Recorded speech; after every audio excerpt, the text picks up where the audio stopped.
Assalamualaikum warahmatullahi wabarakatuh. Ya, kali ini saya tawasi tentang macam-macam hewan unik. Ya, yang pertama yaitu siput gunung berapi. Nah, gambarnya ini. Nah, kalian bisa lihat siput gunung berapi.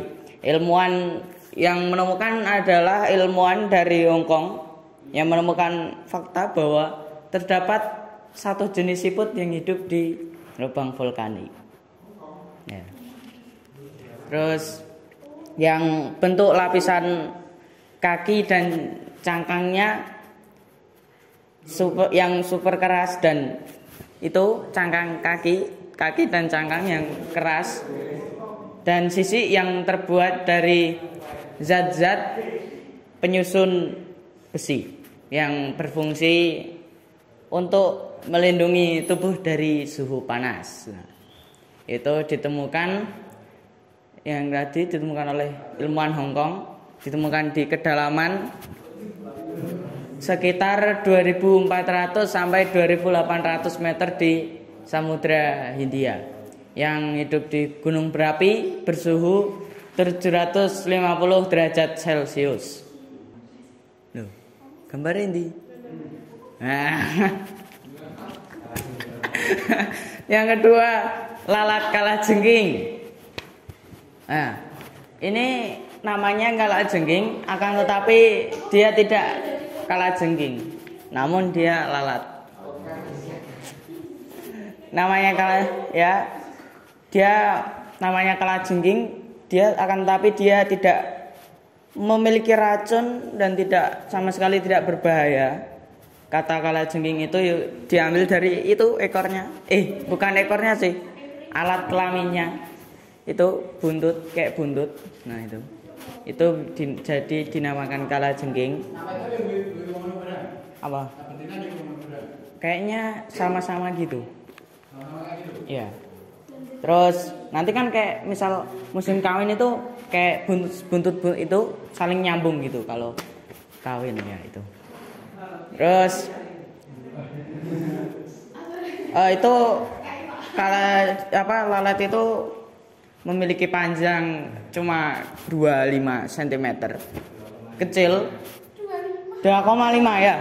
Kecil, mungkin sekecil. Terus tubuh yang ramping, bisa dilihat. Terus sayap yang panjang. Terus kepalanya lonjong, ya seperti lalat pada umumnya, yang matanya juga itu seperti lalat. Ya, emang lalat. Nah, itu pemakan. Dia itu makanannya itu seperti omnivora. Makanannya seperti nektar, serbuk sari, buah-buahan, lumut, dan serangga kecil. Ya, dia hidup di lingkungan yang sejuk dan lembab, seperti di daerah pegunungan. Terus yang ketiga, siput laut naga biru, yang nama latinnya Glaucus antlathias. Ya. Dia memiliki kamuflase warna yang sempurna kayak itu. Dia kamuflasenya di permukaan air. Jadi yang atasnya terus bawahnya kayak air lah. Gimana? Ya itu. Hewan ini cukup berbahaya. Hewan yang cukup berbahaya karena bila itu disentuh itu kita bisa kena racunnya. Mereka biasanya hidup berkelompok ketika mencari makan atau musim kawin. Mereka termasuk hewan hermafrodit. Hermafrodit itu yang bisa berubah kelamin, menjadi jantan, menjadi betina, betina menjadi jantan. Hidupnya di arus perairan laut beriklim tropis di seluruh dunia, yaitu khususnya di Samudra Atlantik, Pasifik, dan Hindia. Oke, lanjut. Antelope saiga. Antelope saiga memiliki hidung bulat dan berbentuk seperti belalai gajah tapi pendek tuh. Lihat, bisa dilihat. Nah, hidung yang mengarah ke bawah itu berfungsi buat menyaring tanah dan debu dari udara kering di musim panas. Ya. Tingginya sampai bahu itu sekitar 76 cm. Terus berat badannya 30 sampai 43 kg. Bulunya juga bisa beradaptasi dengan musimnya. Misal ketika musim panas bulunya akan memendek, dan ketika musim dingin bulunya akan menebal. Ya. Ini hewan asli Asia Tengah. Hewan ini juga hampir punah 2 kali. Yang pertama karena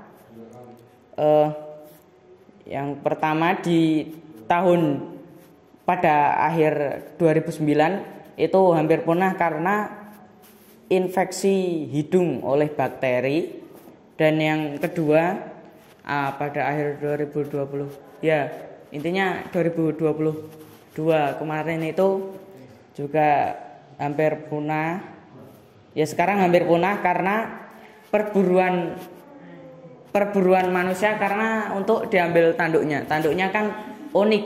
Terus menurut kepercayaan orang Cina itu bermanfaat untuk menjadi obat tradisional tanduknya. Makanya diburu dan diambil tanduknya. Jadi dia hampir punah. Ya, kita doakan semoga tidak punah. Jangan lekas punah. Terus yang kelima, ngengat pudel Venezuela. Ya itu. Salah. Venezuela. Nah. Ya. Tuh tulisannya. Namanya ya atau pudelmut. Pudelmutnya salah. Enggak. Ini namanya. Ditemukan pada Januari 2009. Memiliki sayap yang dapat terbang dengan tubuh mirip ngengat dan memiliki bulu seperti anjing pudel, makanya dinamakan ngengat pudel karena bulunya itu. Ya. Terus ditemukan di daratan Venezuela, Amerika Serikat. Ya itu. Nah, terus itu menurut ilmuwan itu adalah jenis baru atau langka, dan info-infonya masih kurang, jadi masih ditelusuri dan masih dicari tahu hewan ini. Jadi oleh para ilmuwan masih dicari tahu, masih teliti. Nah itu ya. Lanjut. Selanjutnya siput daun. Ini. Nah. Siput daun memiliki tubuh seperti domba dan mata yang berbentuk manik-manik hitam. Tuh. Yang kayak terganggu kan? Itu memiliki yang itu tanduknya yang menyerupai telinga, itu sebenarnya indera penciuman yang digunakan untuk mencari makan. Ya. Terus itu panjangnya cuma maksimal sampai 7 sampai 8 mm. Hidup di tumbuhan Afrainia itu tumbuhan tumbuhan sejenis ganggang berbulu halus. Kayak ya daun-daun laut gitu. Ya, dia hidup di laut. Bisa berkamuflase juga karena berkamuflase dengan baik karena itu warnanya hijau dan bisa mempetang. Makanannya yaitu tumbuhan, lumut-lumut tumbuhan gitu. Ya. Lanjut.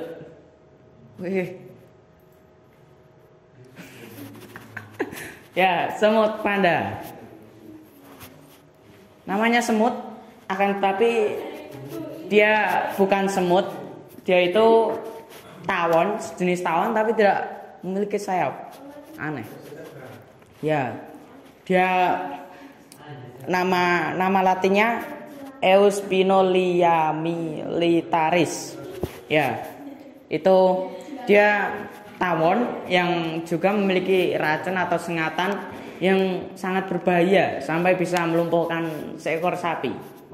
Ya, dia pertama kali ditemukan di Chili, Amerika Serikat pada tahun 1938. Hidupnya di tempat pasir atau kerikil yang hanya ada di wilayah tropis, terutama gurun seperti di Amerika bagian barat laut atau ya di Meksiko itu. Paus narwhal. Yang terakhir paus narwhal. Luluh. Ini makhluk seperti ini terlihat terancam punah. Karena ya seperti tadi karena terancam punah karena perubahan iklim dan ya perburuan manusia itu. Memiliki kemiripan dengan paus beluga. Paus beluga itu seperti itu, tapi si paus beluga itu kepalanya rada condong ke depan dan nggak punya tanduk. Ya kayak dugong gitu. Ya itu. Sebenarnya itu bukan tanduk. Itu sebenarnya adalah giginya yang melebihi batas. Jadi keluar gitu. Ya itu. Ya karena itu tanduknya yang mirip seperti unicorn itu apa namanya? Itu jadi banyak diburu oleh manusia, diambil tanduknya karena keren gitu. Ya. Itu tanduknya bisa tumbuh hingga 50 cm. Ya, mereka hidup di alam bebas. Pernah para ilmuwan menangkar, ya intinya diambil, terus ditaruh di penangkaran agar dia bisa tumbuh, agar dia bisa hidup dan tidak terancam punah. Akan tetapi mereka malah mati karena mereka itu tidak bisa hidup di tempat yang kecil. Mereka itu harus ke alam bebas, yang bebas. Awalnya ilmuwan itu menangkap hewan ini buat dikembangbiakan di penangkaran biar tidak terancam punah, tetapi malah pada mati karena dia tidak bisa bebas. Dia tidak bisa hidup di tempat yang tidak bebas, ya itu. Terus makanya ilmuwan bebaskan, terus dibebaskan dan memantau populasi hewan ini dari alam bebas, ya. Terus menurut situs WWF, aku lupa itu, populasi paus bertanduk jumlahnya kurang lebih 8.000 di habitat aslinya. Wah. Terus hewan ini asli berasal dari kutub Antartika. Sudah. Mana? Terima kasih.